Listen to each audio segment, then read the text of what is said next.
کہ ایک ملک کے اوپر سازش کے تحت ایک امپورٹڈ حکومت مسلط کی گئی ہے، جس کا مقصد صرف ایک ہے کہ ہمیں امریکہ فتح کیے بغیر ہمارے اوپر ہمیں کنٹرول کرے گا انسٹوجز کے ذریعے، یہ بوٹ پالشر کے ذریعے، یہ چیری بلاسم کے ذریعے۔ یہ لوگ یہ کنٹرول کیوں ہوں گے؟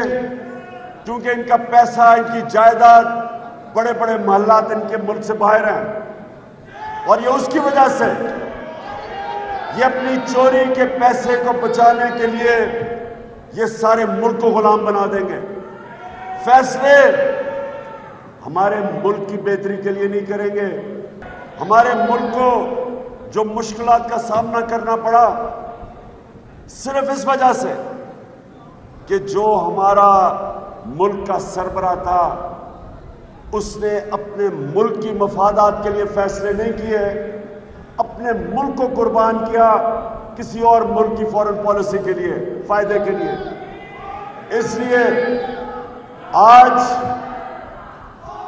جو یہ سازش ہوئی، جو سازش ہوئی، یہ سازش صرف اس لیے ہوئی پاکستان پہ کہ آپ کا جو پرائم منسٹر تھا اس نے کہا میں وہ فورن پالیسی بناؤں گا جس کا صرف مقصد ہوگا میرے ملک کی لوگوں کی مفادات کے لیے، میرے لوگوں کے فائدے کے لیے، میں اپنے لوگوں کو کسی اور ملک کے لیے قربان نہیں کروں گا۔ اس لیے سازش ہوئی۔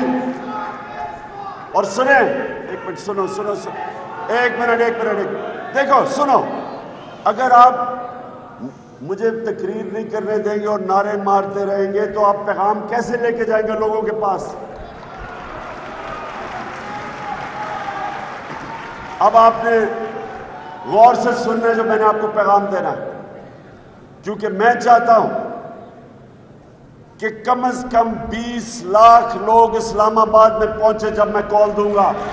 سنیں آپ، سنیں، میں یہ چاہتا ہوں کہ آپ لوگوں کے اندر جا کے ہماری حقیقی آزادی کی تحریک کی تبلیغ کریں اور ان کو بتائیں کہ کیا ہوا ہے، اور وہ آپ اگر سمجھیں گے نہیں تو آپ کیسے بتائیں گے؟ تو ہوا کیا؟ ہوا یہ